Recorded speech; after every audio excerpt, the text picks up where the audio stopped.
So we come to the opinions of the ulama. The first opinion tells you that the witness of the man and the witness of the woman cannot be the same. Why? Because women are more emotional. When it comes to, for example, a murder case, you tell this woman who definitely saw the murder take place, once you become a witness, they're going to murder this guy. He has kids. He has a family. He only killed this guy who was working in the streets, nobody knew him. How can you make his kids yatim? Did you really see it with your own eyes? So the emotions may start playing a role. Wait, if I just say yes, then this guy is going to be dead. If I say no, I spare him his life. Emotions may start playing a role. Did you see this person do such and such act? Maybe, I don't know. Emotions play a role. And we cannot deny the fact, this is the terminology of those scholars, we cannot deny the fact that women are more emotional in such circumstances. So if one of them tends to forget, make an error, no, maybe, the other one tells her no. This is what we saw. And we saw it together. And we are witness to it together. This is the first opinion.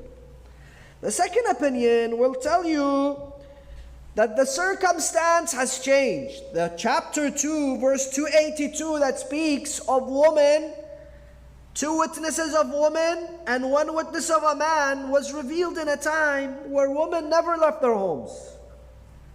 They were, in the tent, cooking and cleaning. They didn't understand business and trade. So because it speaks of business and contracts and trade, you need 2 women so that if one of them makes an error, the other one reminds her. But in other verses, Allah did not differentiate between gender. Why? Because it's fahisha, adultery, it's talaq, it's social events, that's witness, that men and women are a part of society. And they both can be witnesses. And today, when women become CEOs of companies, they're running their own businesses, they're the ones writing contracts as attorneys. Do we still need 2 witnesses of women to equal 1 man? They say no. Fiqh evolves as the mawdu' and the circumstance evolves. So those scholars are under the opinion that because the mawdu' has evolved, now the fatwa and the ruling also evolves. 1 male witness equals 1 female witness. Wassalamu alaikum wa rahmatullah.